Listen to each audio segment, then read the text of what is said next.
Salmo de número 16. Pode acompanhar também até no teu boletim.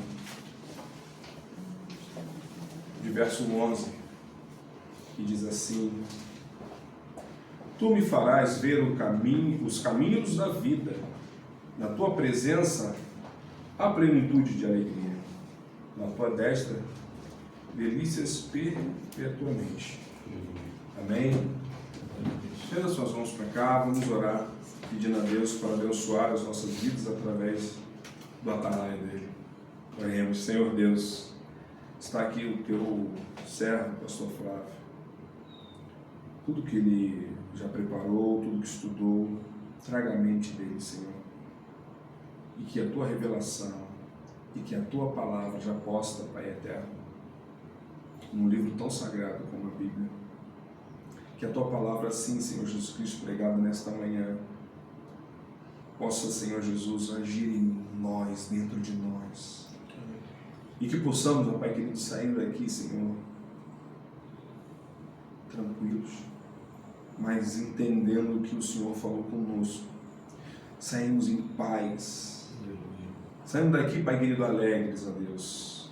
Por mais que a nossa alma venha chorar pela correção da tua palavra, pelo ânimo da tua palavra, que o Senhor possa alimentar a tua igreja, que o Senhor possa falar, Pai querido, ao nosso coração, falar com a tua noiva, pois assim desejamos escutar a tua palavra.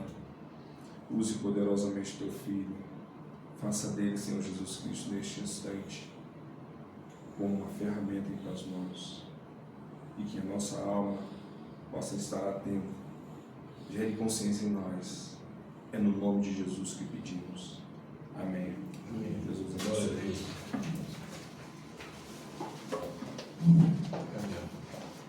Minha Bíblia linda.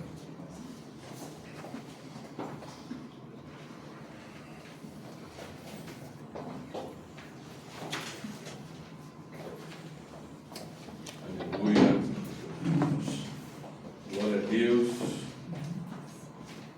Irmãos, irmãs da Igreja Fiel, visitantes, quero dar umas boas-vindas e um bom domingo a todos. É sempre muito bom, como a gente diz, estar na presença dos irmãos. Hoje, domingo para a gente é um dia especial. Domingo é o dia em que a gente separa para o Senhor. Às vezes a gente não entende porque aquele mandamento lá atrás que o Senhor falou, Deus santificou o sétimo dia, é para a gente parar tudo, rever nossas vidas, orar ao Senhor, estar aos pés do Senhor. Aquele mandamento tinha um propósito, que o ser humano, se deixar, ele esquece de Deus, mas Deus nunca se esquece de nós. Ele separou um dia para a gente parar, louvar, adorar, cultuar e lembrar que tudo é dele, por ele e para ele. Esse é o nosso domingo, é o domingo que a gente louva, adora, cultua e dá honra e glória somente a quem merece glória.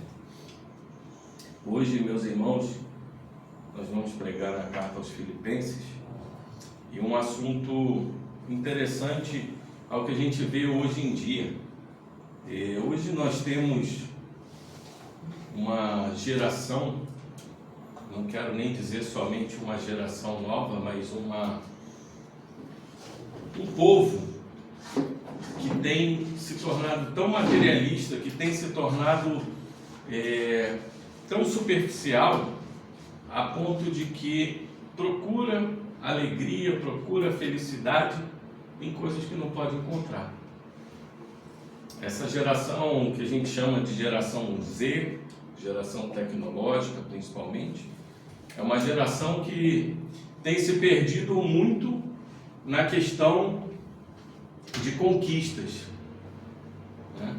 Outro dia eu estava ouvindo até um pastor comentar sobre isso, e ele dizia que para essa geração às vezes é mais importante, ela não quer adquirir coisas que tragam estabilidade, mas ela quer adquirir coisas móveis, coisas dinâmicas, que possam estar todo o tempo mudando.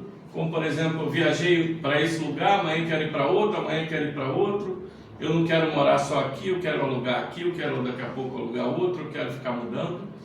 Então é uma geração que, com o propósito principal hoje, é ter uma superficialidade. E é interessante quando a gente se pega e começa a ficar imerso nessa cultura, e a gente se perde um pouco realmente. Não é só essa geração, mas nós que estamos imersos nesses tempos, nós também sentimos o peso disso. Sentimos o peso e começamos a nos contaminar com essa superficialidade, a nos contaminar com esse materialismo. E outro dia eu estava até comentando com a irmã Cláudia que a gente para às vezes para olhar uma internet. Eu raramente olho o Instagram, mas fui olhar essa semana e comecei a ver 10h30 da noite, comecei a passar vendo uma pregação aqui, outra ali, um vídeo engraçado aqui, outro ali. Quando eu olhei já era 00:30. Eu tinha perdido 2 horas já, rapidamente. E aí, dia seguinte para trabalhar, já estava cansado, me sentindo já esgotado. E esse é o problema que nós vivemos hoje. E além desse problema, as pessoas têm buscado felicidade e alegria em coisas que são superficiais, em coisas que são passageiras. Eu tirei um tempo semana passada, em que eu fui orar, em que eu precisava descansar um pouco a mente, o coração. E na oração, assim, Deus foi bem claro em mostrar para mim que a segurança está nas coisas de Deus. Amém. A alegria está nas coisas de Deus. E eu não estou falando só de coisas de Deus de forma simples, eu estou falando de coisas de Deus, às vezes um céu, às vezes uma pedra, às vezes uma selva, às vezes a forma que você olha para aquela criação de Deus, isso te preenche de uma forma que é interessante. Que muitas vezes uma roupa, um carro, um celular, uma TV nova não te preenche. E aí a gente começa a entrar numa dicotomia das coisas de Deus e as coisas do homem. E o homem tem feito coisas passageiras, o homem tem feito coisas para que não durem, o homem tem feito coisas para mostrar a superficialidade das nossas almas distantes de Deus. E nessa geração ainda a gente vê uma coisa muito complicada, que são as redes sociais. As redes sociais, elas são na verdade o retrato de máscaras, de pessoas que estão ali se comportando de uma forma que muitas vezes não são, de pessoas ali que estão mostrando muitas vezes o que não tem. E quantas pessoas ali naquelas redes sociais olham para aquilo tudo e estão ali sorrindo e falando que está feliz e que o casamento é maravilhoso, que os filhos são maravilhosos, que a casa é maravilhosa, mas no fundo aquela pessoa está destruída, triste, isolada, deprimida. Eu chamo isso de depressão sorridente. É que aquela pessoa que realmente está deprimida, por dentro ela está destruída, arrasada, longe de Deus, longe da essência, longe da alegria, mas ela está sorrindo para o mundo. Mas para que mundo? Porque a gente consegue sorrir para o mundo, mas não consegue sorrir para Deus.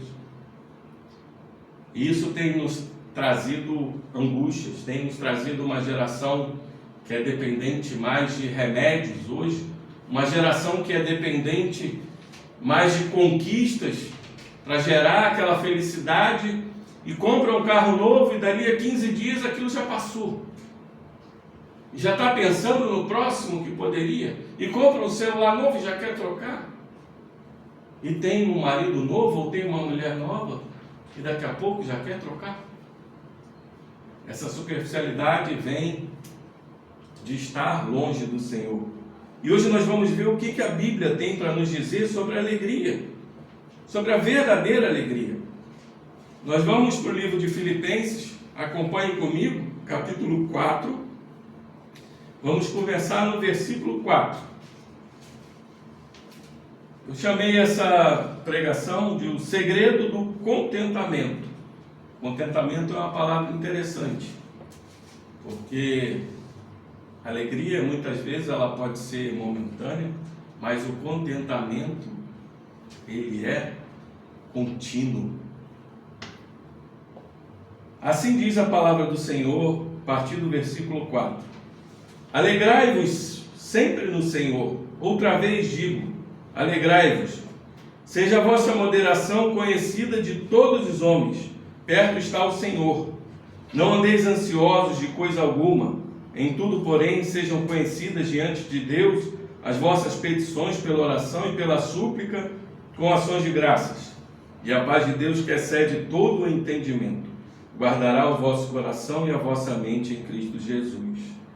Finalmente, irmãos, tudo que é verdadeiro, tudo que é respeitável, tudo que é justo, tudo que é puro, tudo que é amável, tudo que é de boa fama, se alguma virtude há e se algum louvor existe, seja isso que ocupe o vosso pensamento.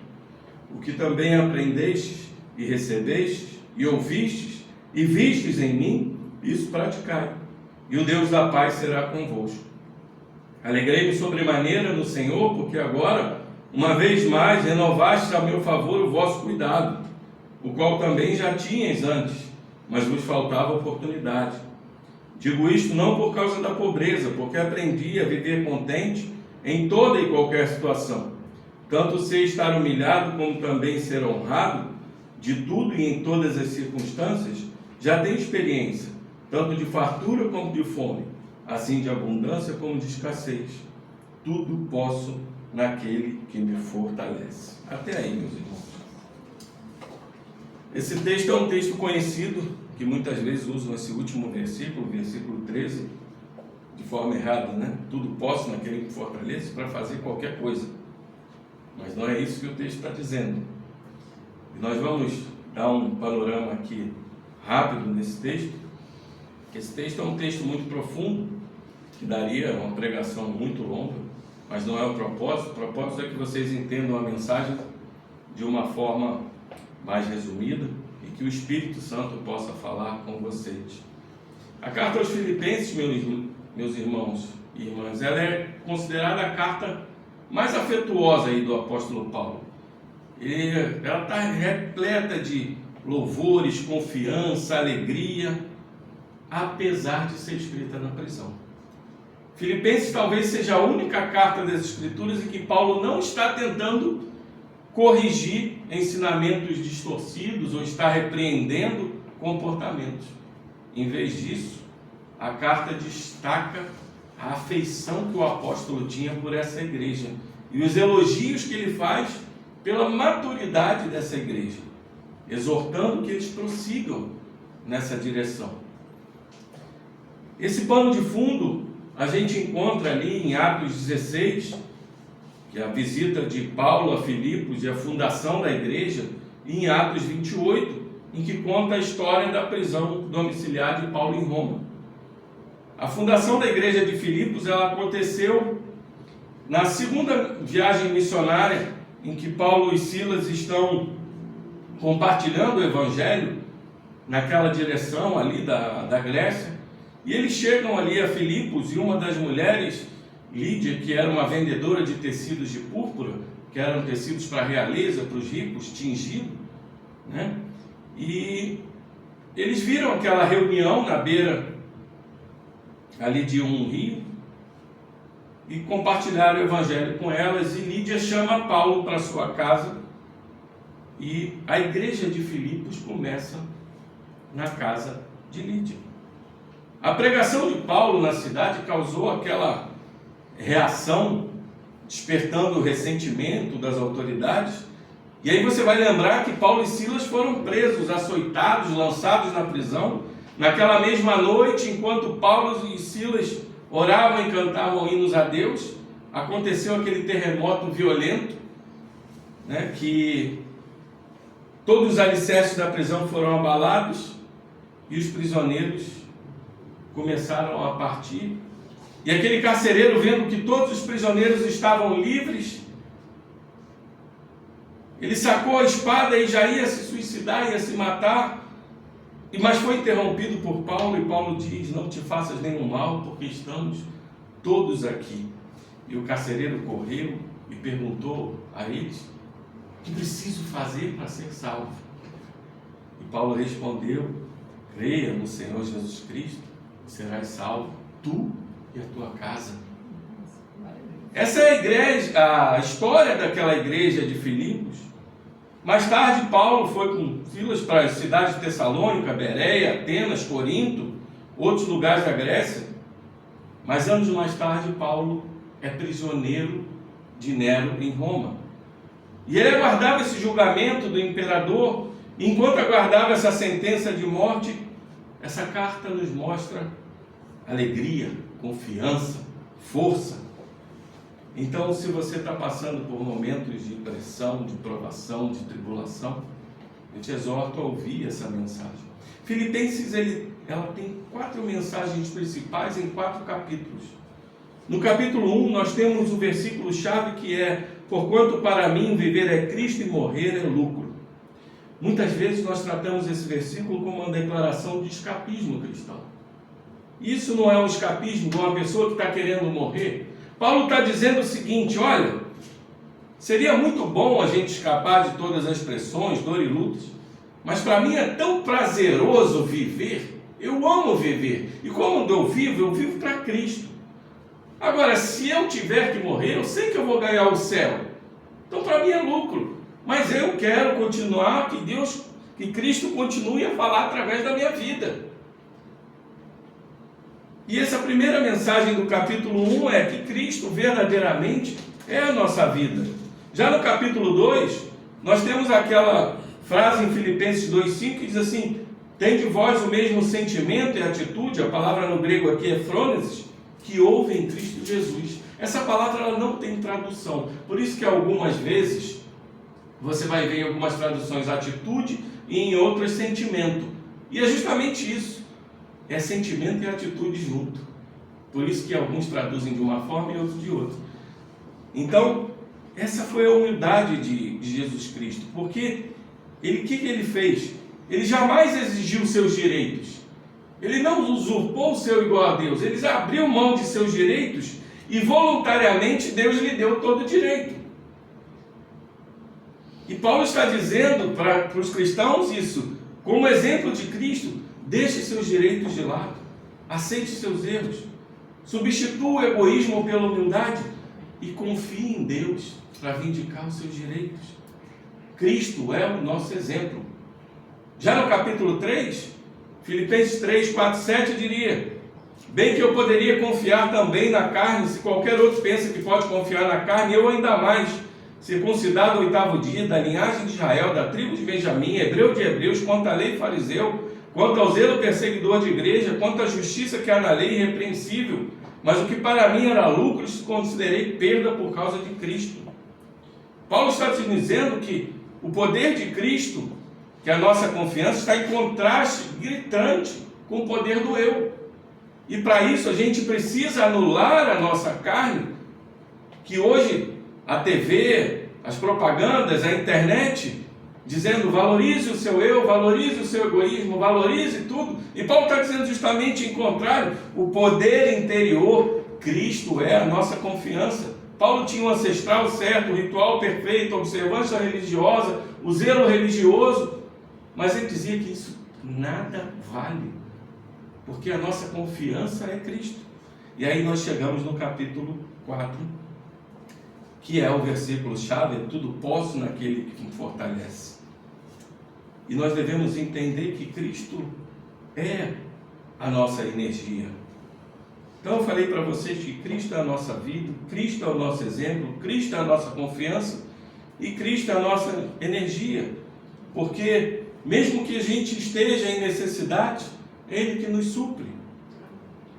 E quando a gente começa a olhar para esse texto, versículo a versículo, de uma forma resumida, Paulo começa no capítulo 4, falando até de uma rinha que estava havendo entre 2 irmãos em Cristo, mas ele logo começa a falar de alegria, porque provavelmente essa igreja estava passando pelo Império Romano em tempos também de tribulação, em tempos de angústia.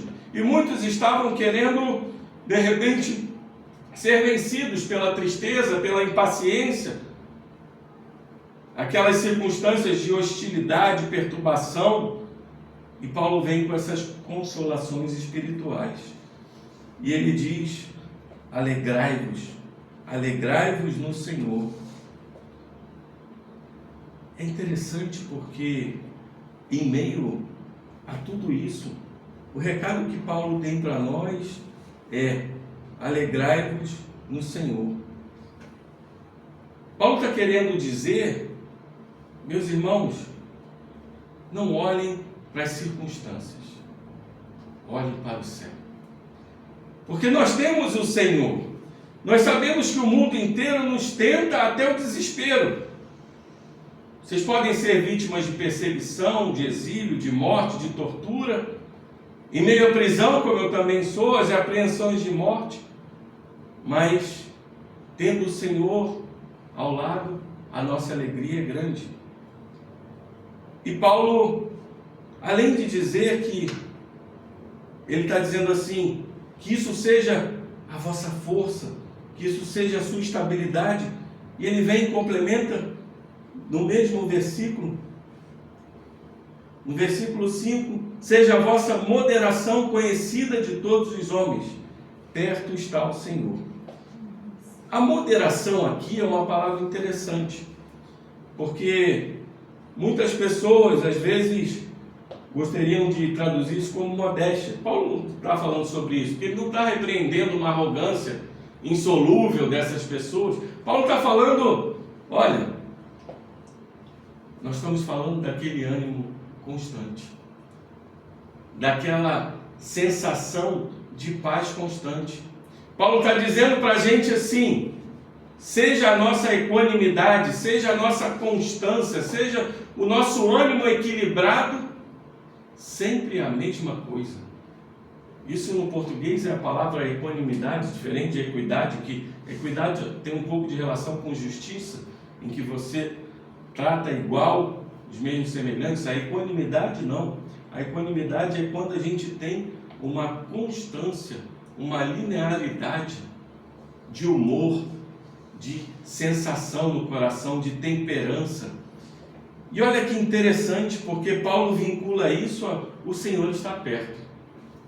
Muitas vezes a gente para e pensa assim, olha, Paulo de repente está falando dessa moderação aí de espírito, mas ele está falando, ó, o Senhor está perto, não peca não.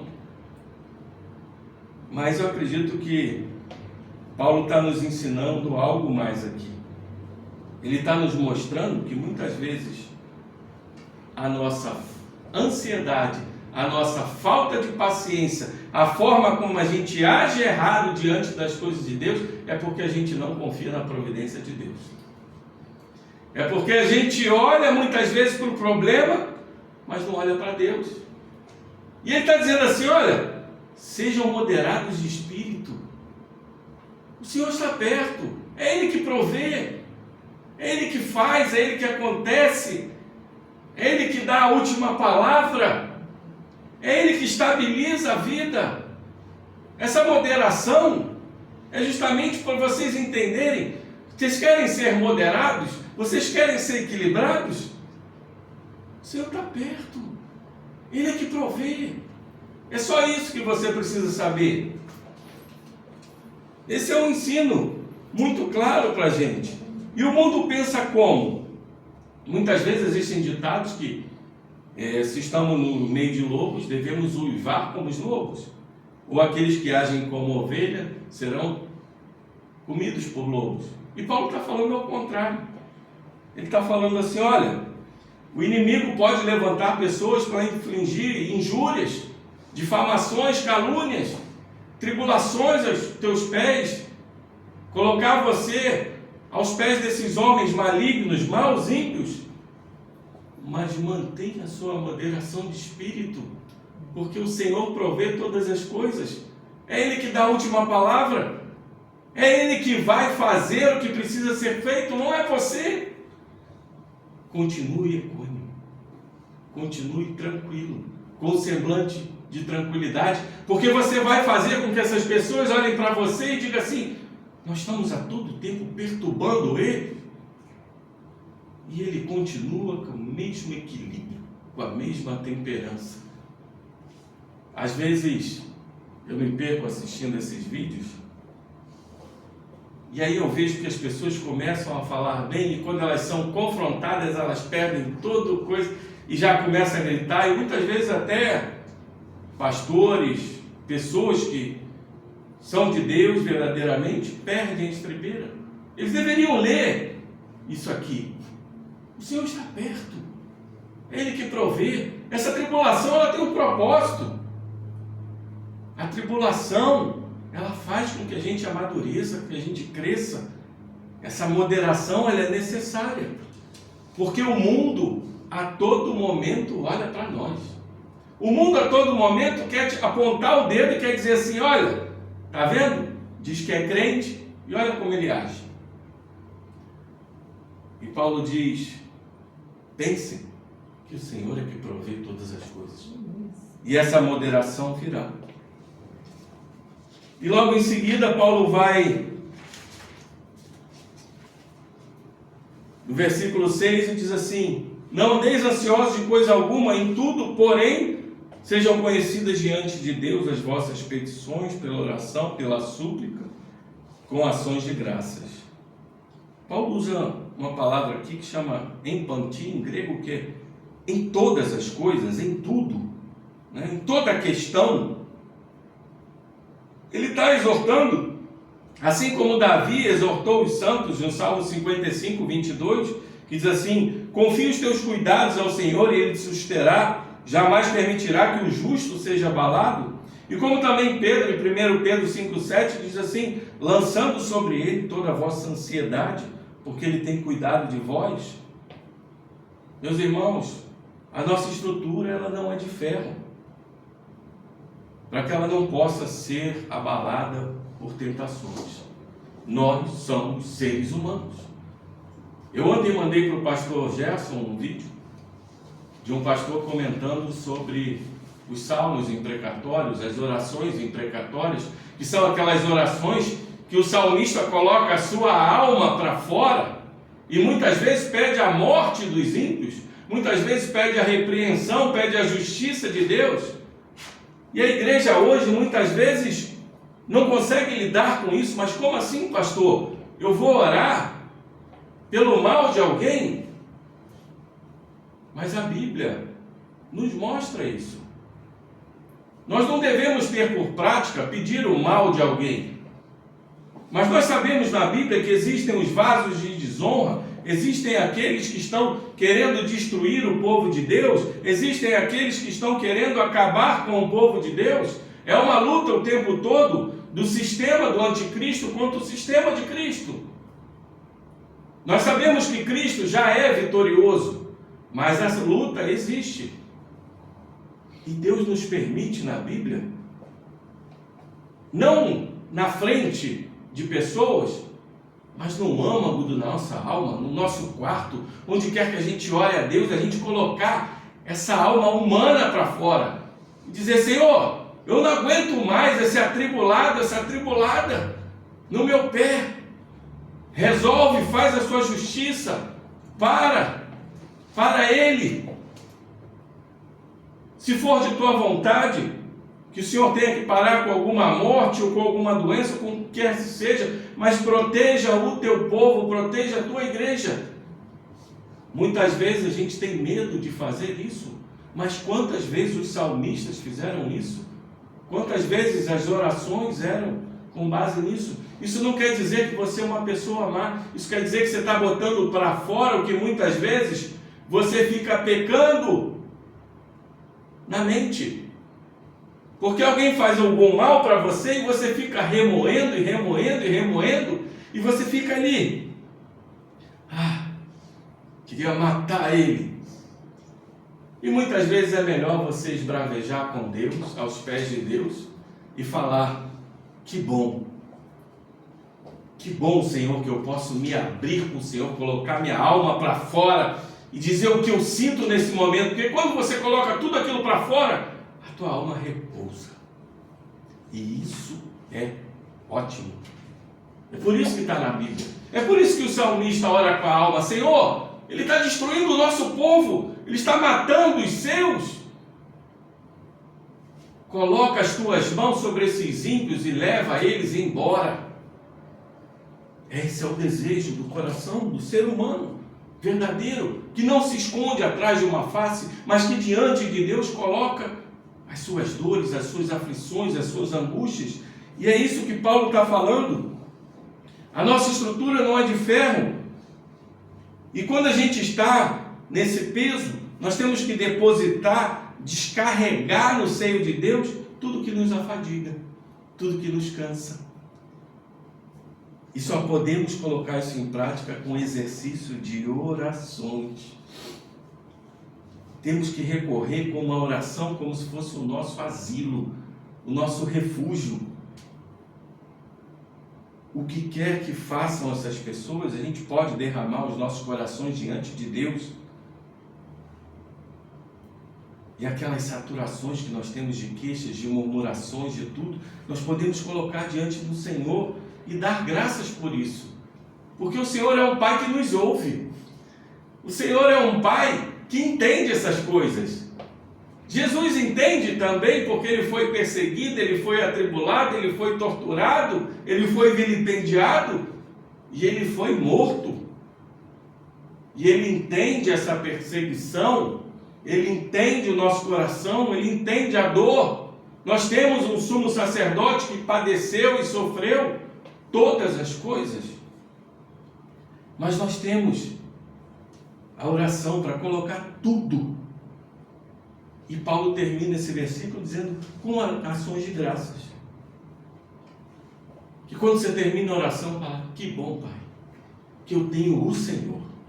Que bom que eu posso colocar diante do Senhor essas coisas, chorar, esbravejar, colocar, suplicar. E eu sei que o Senhor me ouve, eu sei que o Senhor me entende. Essa é uma tranquilidade que nada vai retirar do nosso coração. E olha que interessante, porque logo em seguida Paulo está falando, quando você colocar tudo isso para fora, qual é o versículo 7? E a paz de Deus, que excede todo entendimento, guardará o vosso coração e a vossa mente em Cristo Jesus. A Escritura costuma dividir a alma do homem quanto às suas fragilidades em duas partes, a mente e o coração. A mente, ela significa o entendimento, e o coração, as inclinações, as disposições. E esses dois termos são a totalidade da alma. E o interessante é que Paulo fala assim: a paz de Deus, que excede todo entendimento, guardará o seu entendimento e as suas disposições e inclinações. Quando você coloca para fora a sua alma em oração, quando você está aos pés de Deus, quando você coloca toda aquela coisa que está pesando, está te afadigando, está te atribulando para fora aos pés de Deus, aquela paz vem. Porque nós temos um Pai que é misericordioso, gracioso, que nos entende e nos ouve. E aquela paz graciosa invade os nossos corações, e essas oscilações do mundo não mais nos atrapalham. O nosso entendimento, a nossa percepção começa a se tranquilizar, começa a ter paz. Quantas pessoas aí fora se seguram, muitas vezes, porque tem medo de orar assim, porque tem medo de falar assim com Deus. E olha que interessante, porque quando a paz que excede em todo entendimento, ela entra em nossos corações, a nossa conduta moral muda, o nosso comportamento muda. E diante das profundezas do desespero, a gente exercita um senso de esperança. Diante das profundezas da pobreza, nós vemos fartura, opulência. Diante das profundezas da fraqueza, nós não nos permitimos recuar, porque nós estamos em paz. E nós entendemos que nada nos faltará, porque o Senhor assim prometeu. Então Paulo começou aqui dizendo para a gente nos alegrar, dizendo para lembrar da provisão do Senhor, que é Ele que cuida de todas as coisas, dizendo que a gente precisa estar sempre equilibrado, porque é Ele que provê todas as coisas, dizendo que a gente não deve ficar ansioso, murmurando, ou pensando, ou matando aquela pessoa em pensamento, ou batendo nela em pensamento, mas colocar tudo isso diante de Deus, para a paz de Deus exceder, para a gente ter esperança, ter força, ter confiança. E no versículo 8, Paulo vai dizer, finalmente, irmãos, tudo que é verdadeiro, tudo que é respeitável, tudo que é justo, tudo que é puro, tudo que é amável, tudo que é de boa fama, se alguma virtude há e se de algum louvor existe, seja isso que ocupe o vosso pensamento. Paulo, ele pega essas exortações que se relacionam com todos os aspectos da vida. Ele primeiro fala da integridade, de uma boa consciência, porque a verdade nada mais é do que a integridade de uma boa consciência. Depois ele vem falar da honestidade, da santidade, porque a gente tem uma vocação, a gente tem um comportamento diante de Deus. Depois ele vem falar de pureza, pureza de pensamentos, pureza de propósito, pureza de olhar para Cristo como alvo. Então, Paulo está falando das coisas da vida, como deve ser o nosso comportamento, mas ele ainda completa se alguma virtude há e se algum louvor existe. O interessante é que Paulo não considera essas coisas como suficientes. Caminhar de forma digna, segundo a sua vocação, é nossa obrigação. Mas ele ainda diz que isso não é suficiente. Porque ele diz, se alguma coisa, se tem alguma virtude, algum louvor nisso, tudo bem. Que isso ocupe o vosso pensamento, mas que vocês não se gloriem nisso. Porque em outro lugar da Escritura, em 1 Coríntios 1,31, Paulo vai dizer que se você tiver que se gloriar, que se glorie em Deus. Porque esse comportamento ele é decorrente de como nós agimos diante de Deus.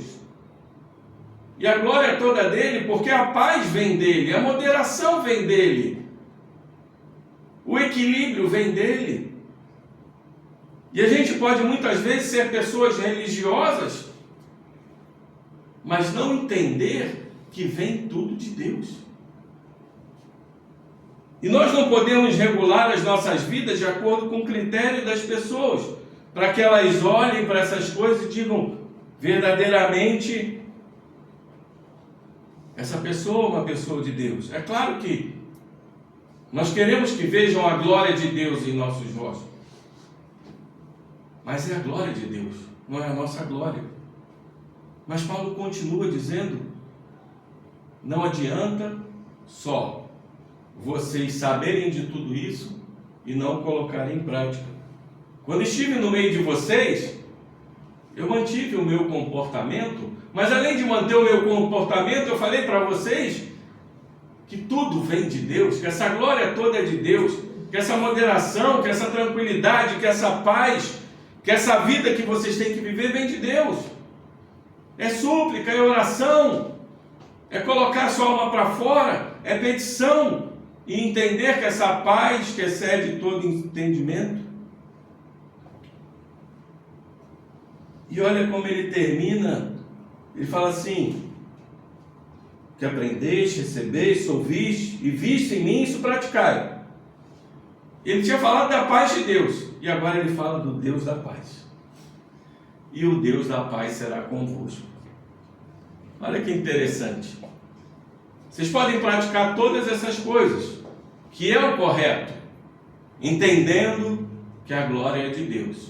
E quando você entende que a glória é dele, que se você está em paz, se você está equilibrado, se você está praticando essas coisas amáveis, de boa fama, de boa virtude, é porque Deus assim tem agido em nós. E aí o Deus da paz será convosco. Porque muitas vezes, se você começa a se gloriar que você é uma pessoa que faz todas essas coisas de forma religiosa, o Deus da paz não estará contigo. Ele fala da paz de Deus e depois fala do Deus da paz.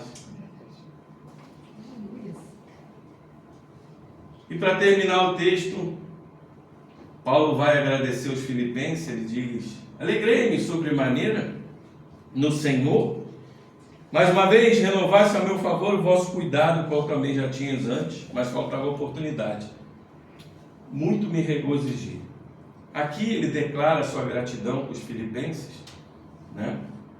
Para justamente eles não acharem que os serviços que eles fizeram a Paulo foram desprezados e renegados a nada. E ele coloca justamente a culpa dos filipenses não terem ajudado antes por falta de oportunidade mesmo. Porque ele sabia que era uma igreja que queria sempre ajudar, que queria fazer o caminho dele prosperar. Mas ele tem muito cuidado e diz o seguinte: olha, eu estou feliz que vocês me mandaram essas provisões, mas eu não falo isso porque eu recebi, mas eu falo isso porque eu vejo o coração de vocês, eu vejo o quanto vocês estão maduros, eu vejo o quanto a igreja cresceu e ela se preocupa com o bem dos santos, como a gente leu aqui em Gálatas 6, 9 e 10, que é importante que a gente faça o bem, mas principalmente os da família da fé. É justamente isso. E Paulo vai complementar dizendo: digo isto não por causa da pobreza. Ele está dizendo: olha, eu estou feliz porque vocês já amadureceram. Não é porque chegou dinheiro, ou chegou provisão, ou chegou comida, porque eu já vivi pobreza. Eu aprendi a viver contente em toda e qualquer situação. É interessante, né, Paulo falar isso. Vamos lembrar que Paulo está preso. Vamos lembrar que Paulo está sofrendo. Talvez ele não estivesse comendo praticamente nada, comendo muito pouco. Mas você vai lembrar que Paulo não vai dizer que ele se alegra no Senhor, na sua prisão, porque o Evangelho tem prosperado através dessa prisão. Ele passava todo dia acorrentado com um soldado da guarda pretoriana, e aquelas guardas eram trocadas e cada um colocava algema nele, e no soldado ele pregava o Evangelho. E muitos se converteram. E muitos foram ganhos para Cristo. E Paulo usa aquela prisão com propósito. Ele diz: não se entristeçam, porque esse é o propósito de Deus. Isso é muito bom. E eu já aprendi a ficar contente em toda a situação. Lembra que eu falei aqui que muitas vezes depende da forma que você olha para a vida? A nossa reação diante da vida, a nossa reação diante das pessoas, ela tem uma base, ela tem uma estrutura, ela tem uma essência. Qual é a essência que nós devemos buscar? É o que ele vai completar no versículo 13: tudo posso naquele que me fortalece. Quando você entende, meu irmão, minha irmã, que a pobreza que você está passando hoje, a dificuldade financeira, quando você entende que a doença que você está passando hoje, quando você entende que aquela tribulação, aquele problema com seu familiar, com seu filho, quando você entende que todas essas coisas, você pode se fortalecer em Cristo. Você pode olhar para Cristo e dizer assim: eu posso não ter nada, eu posso morrer amanhã, eu posso ter problemas de todas as formas, mas eu tenho o Senhor. Eu posso qualquer coisa. Eu posso sentir frio, eu posso ser açoitado, eu posso ser preso, eu posso sentir fome, eu posso sentir sede, eu posso ser apedrejado. Paulo está falando isso. Eu já fui humilhado, mas também já fui honrado. Todas as circunstâncias eu já tive experiência. E se você não teve, você está tendo em algumas na sua vida. E essas experiências, elas trazem maturidade. verdade, para entender quem é que provê para a sua vida, para entender quem é a base da sua vida. E o Senhor nos mostra: eu quero ser a base da sua vida. Quando você entender que Ele sustenta o pilar da sua construção, que Ele é a pedra angular, que Ele é o Rei dos Reis, o Senhor dos Senhores, o que era, o que é, o que há de vir, o Senhor Criador de todo o universo, que sustenta tudo com sua palavra, você vai entender que você pode passar por qualquer coisa. Qualquer coisa. Esse é o segredo. E Paulo vai complementar dizendo assim: fartura como de fome, abundância como de escassez. E é interessante que aqui tem um ensinamento legal também, porque ele passou fartura e passou escassez, mas ele passou abundância também, mas ele não mudou em nenhum momento. Ele manteve o mesmo caráter, a mesma moderação, e ele soube que nos momentos de fartura, ele muitas vezes usou o dinheiro para ajudar irmãos, para ajudar pessoas que estavam em dificuldade, e no momento de escassez ele pode se alegrar como ele se alegra aqui com os filipenses: olha, eu recebi de vocês. Ele está mostrando para nós o que Deus tem tanto cuidado de nós, que seja nos momentos de abundância, Ele nos mostra muitas vezes uma pessoa querendo uma ajuda nossa, como a gente, quando precisa, alguém nos ajuda. Amém. Isso é um ensinamento maravilhoso, porque ser maduro não é só você aprender na escassez, mas é aprender na abundância também, que muitas vezes Deus nos dá fartura e abundância para que a gente use de forma sábia, para a gente use de forma a alcançar mais pessoas, a ajudar mais pessoas e a poder progredir.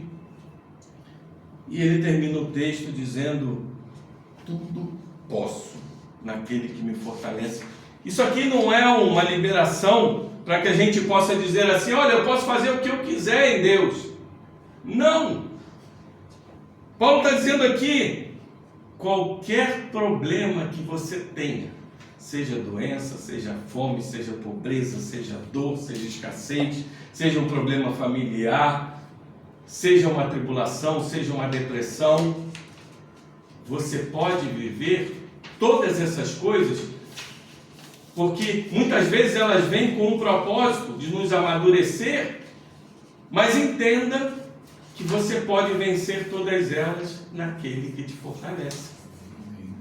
Talvez a sua vitória não seja hoje, não seja amanhã, talvez sua vitória só venha na glória com esse problema.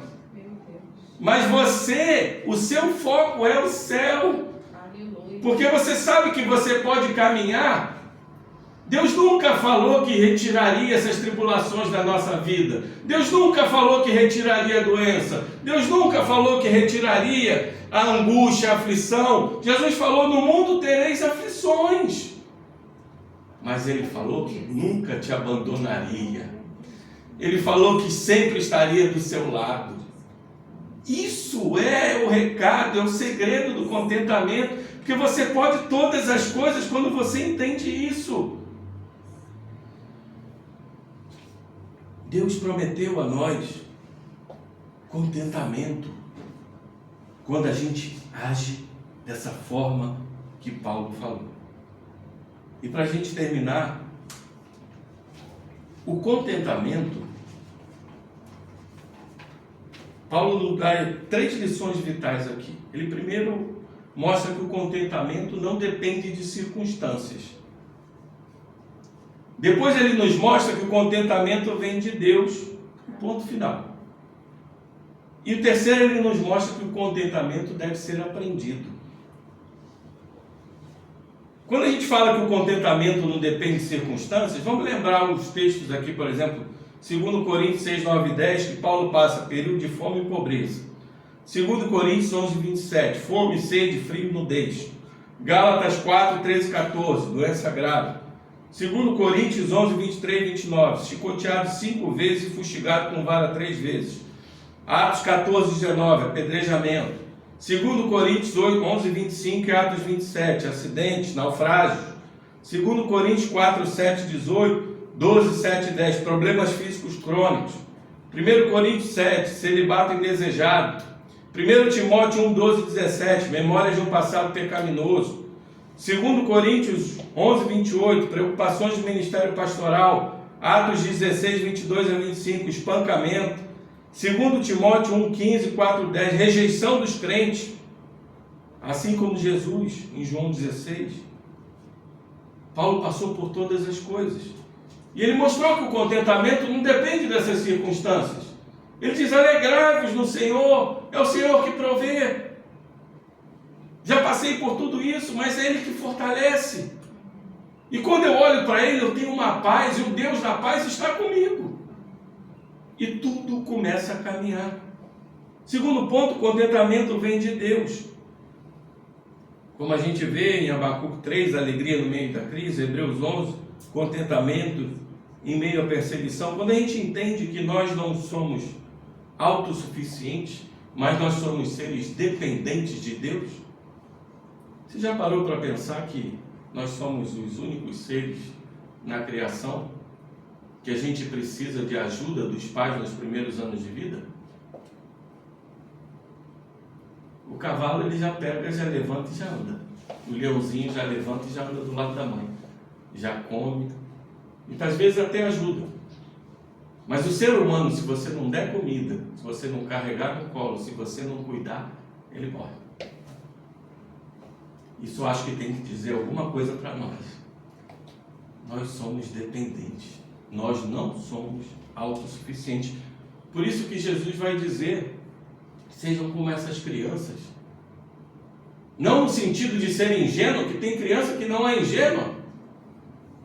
No sentido de sejam dependentes do Pai. E o contentamento, para terminar, ele deve ser aprendido. É uma dinâmica a ser aprendida. A gente não aprende isso automaticamente na nossa conversão, não. Ela deriva de um processo. Sabe o que é interessante hoje nos crentes de hoje em dia? Lembra disso que eu vou falar. A maioria das pessoas entra na igreja querendo promessas, mas não querem viver os processos. A promessa de Deus ela é verdadeira, mas para chegar à promessa você tem que passar o processo, e ninguém quer passar o processo. E aqui o que Paulo está falando para nós, olha, é o processo. Para você atingir essa paz que excede todo entendimento, para o Deus da paz estar convosco nessas coisas todas, é um processo. Dói, machuca, mas seja humano. Coloque isso para fora, diante do seu Pai, e Ele vai te revestir e vai te transformar de glória em glória à imagem do seu Filho.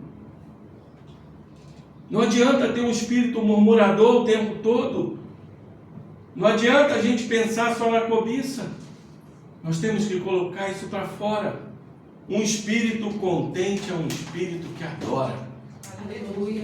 Um espírito contente é um espírito que não para de orar. Aleluia. Que ora sem cessar.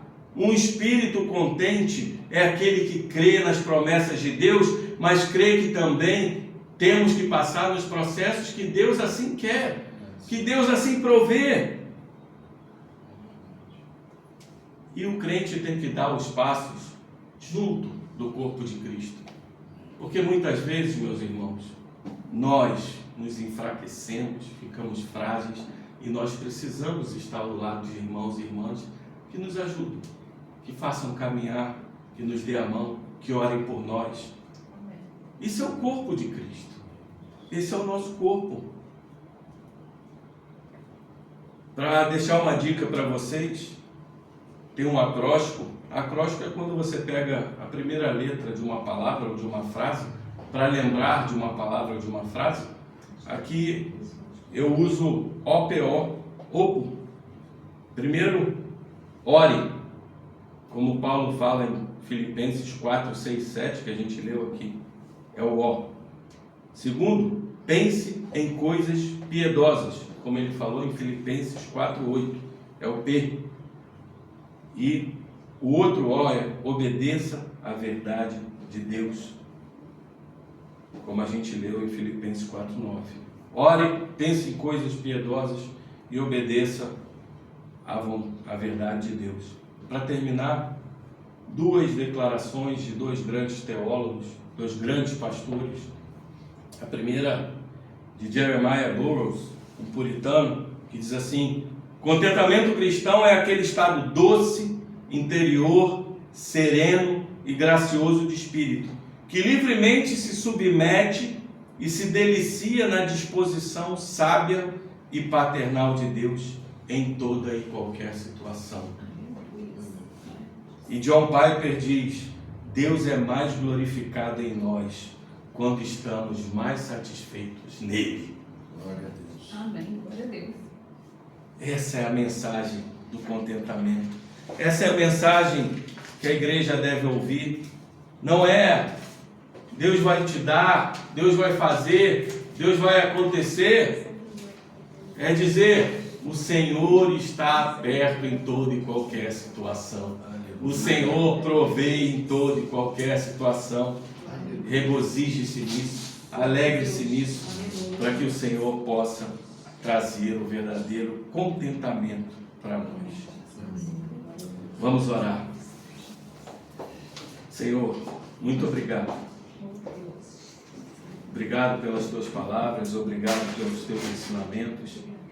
Pai, nós precisamos verdadeiramente dizer a Ti: somos humanos, sofremos, a nossa alma se angustia, se aflige, fica atribulada, muitas vezes angustiada, esbravejando, murmurando, porque nós somos humanos.